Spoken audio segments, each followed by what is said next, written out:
Hello, welcome to Global Eye. I am Parikshit Luthra. In a televised address, President Putin formally announced the annexation of Donetsk, Lugansk, Kherson, Zaporizhia and said this is the expression of the will of the people and these areas will now be part of Russia forever.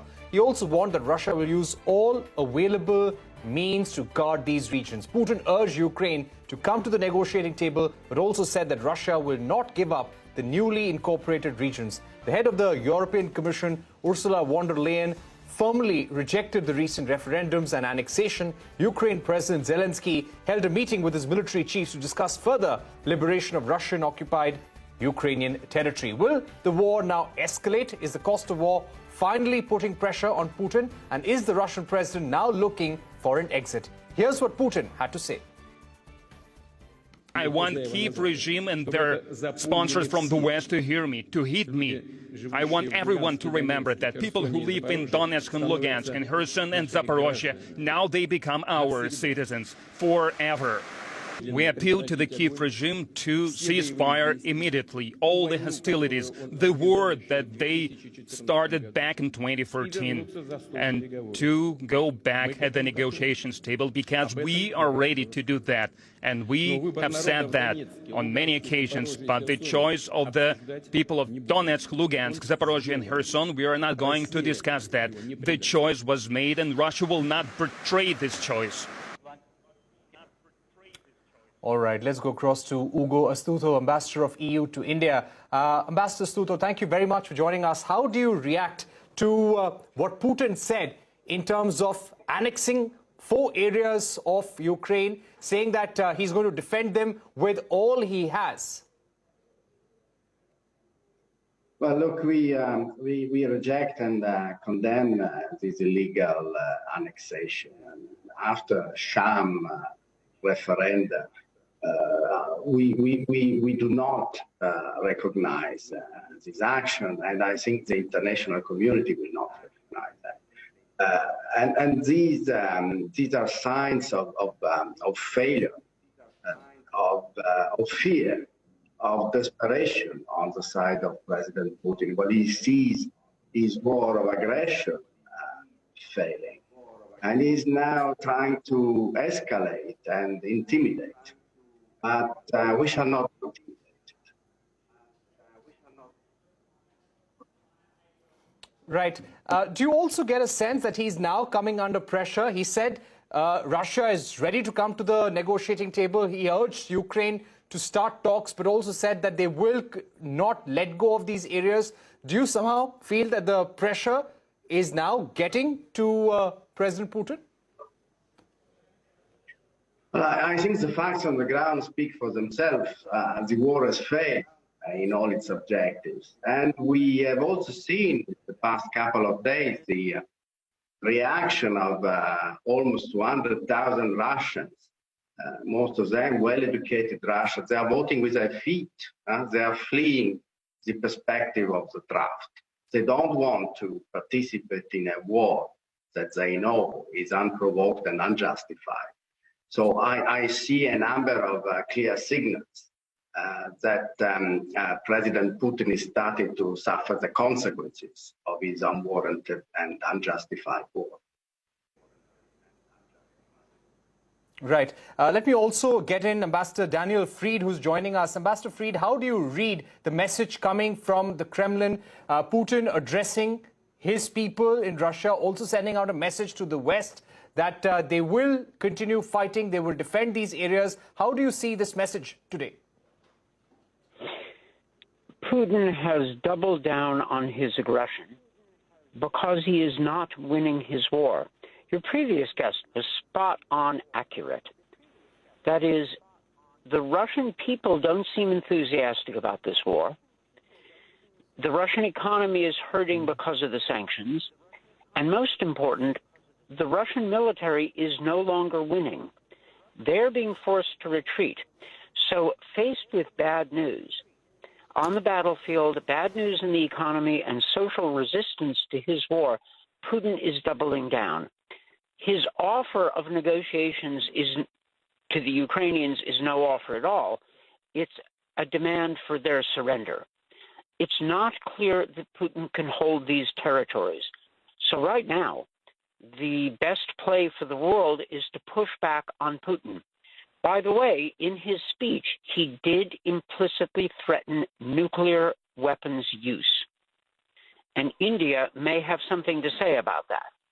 I thought that Mr. Modi was quite strong in Tashkent the other week, noting that Putin needs to find a way to peace. That's my paraphrase. That was a good, solid statement. And I think that India can play an important role in convincing Putin to stand down if he can. But the world, whatever it does, should not accept Putin's aggression. We should keep pushing back.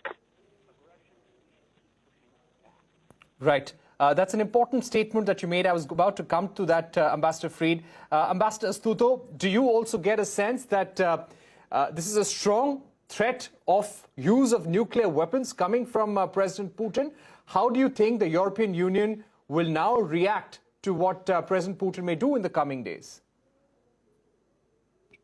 But it's not the first time that we hear this sort of innuendo. It's unacceptable to threaten the use of nuclear weapons.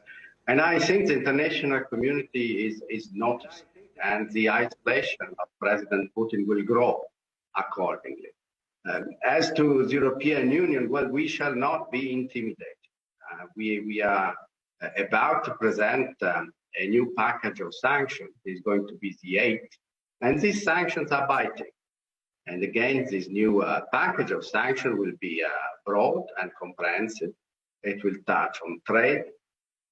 It will touch on on a price cap on the price of oil, and it will further extend the listing of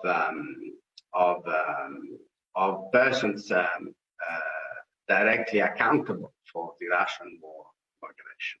So the reaction of the European Union and its friends and partners in NATO and beyond is very clear. We shall continue to support Ukraine. We shall continue to support the defense of Ukraine's right to self-determination, the defense of the territorial integrity and sovereignty of a peaceful country against an illegal and unprovoked aggression from Russia and from President Putin. Right. Ambassador Fried, do you get a sense that things are now likely to escalate in the coming days? How well equipped is Ukraine to fight back? And do we expect US to supplement and further increase military cooperation with Ukraine? Do you think the next few days will be very critical? I think we may see an escalation from the Russian side. We cannot rule out Putin's use of nuclear weapons. I still think that Putin is trying to frighten us by talking about nuclear use rather than preparing to actually use nuclear weapons, but he could. He hinted as much in his speech. The United States will certainly continue to provide Ukraine the weapons it needs to defend itself. This is entirely proper under the United Nations Charter. We are helping a country, the victim of aggression, defend itself. That's right. And we're not the only country. There are many European countries that are providing Ukraine with weapons, and not just European countries. I also think that economic sanctions will intensify against Russia.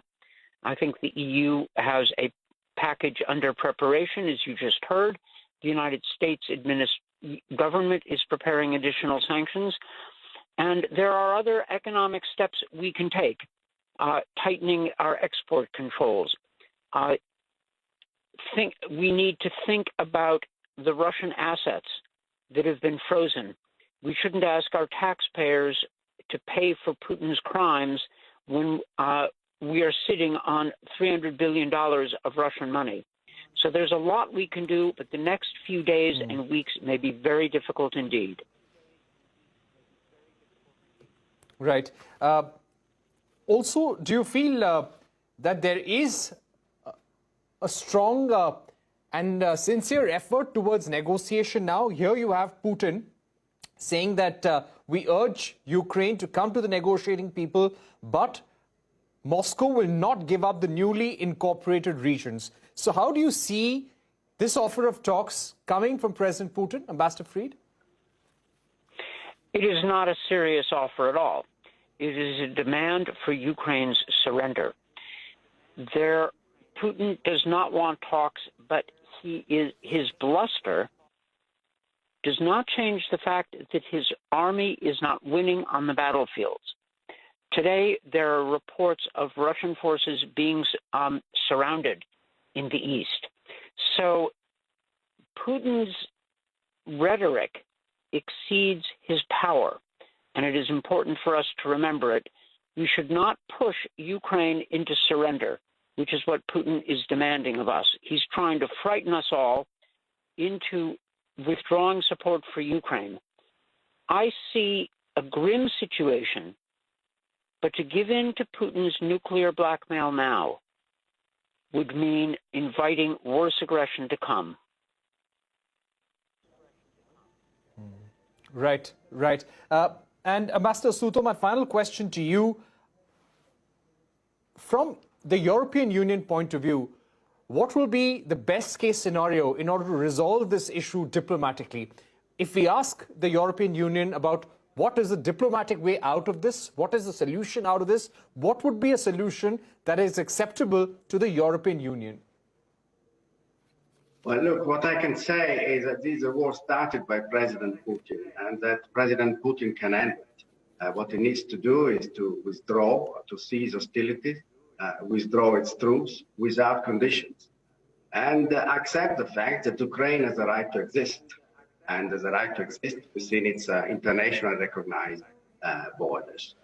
Again, we see that this war is extremely unpopular in Russia. The people do not have the right to express their dissent. Demonstrations are repressed. But we see the crowds of Russians fleeing toward the borders to avoid to be engaged in this unjust aggression. I think that's very significant. Right. Ambassador Fried, to just come back to you once again, is the U.S., does the U.S. have a clear strategy now when it comes to dealing with President Putin? Now that the speech has been made by the Kremlin, what will be some of the next possible steps which we could see from the Biden administration? I think we will see today, in the next few hours, a denunciation of the speech and a reaffirmation of U.S. support for Ukraine in its fight, really, for its national existence. I'm fairly confident we'll see that reaction within the coming hours. More broadly, I think you will see publicly announcements of our intention to continue supporting Ukraine militarily and intention to increase the economic pressure on Russia. I think privately you will also see the Americans talking to major democracies and nuclear powers. I think they will speak with India, and I think they should, about sending the message to Putin that use of nuclear weapons will result in a very strong reaction from the world, not just the United States, not just the West. I think Putin needs to hear the message from responsible countries that the use of nuclear weapons is not open to him. That's a tough message, and it needs to be delivered by all of us. Right. All right. Thank you very much, Ambassador Fried and Ambassador Astuto, for joining us here on Global Eye. We are going to take a short break, but when we return, we are going to be discussing the Brazilian election. There has been a lot of violence and tension in the run-up to the election. Remember, Jair Bolsonaro is lagging behind in the opinion polls, and there is a possibility that he may not go out easily if voted out. We'll get you more on that presidential election on Global Eye after a break.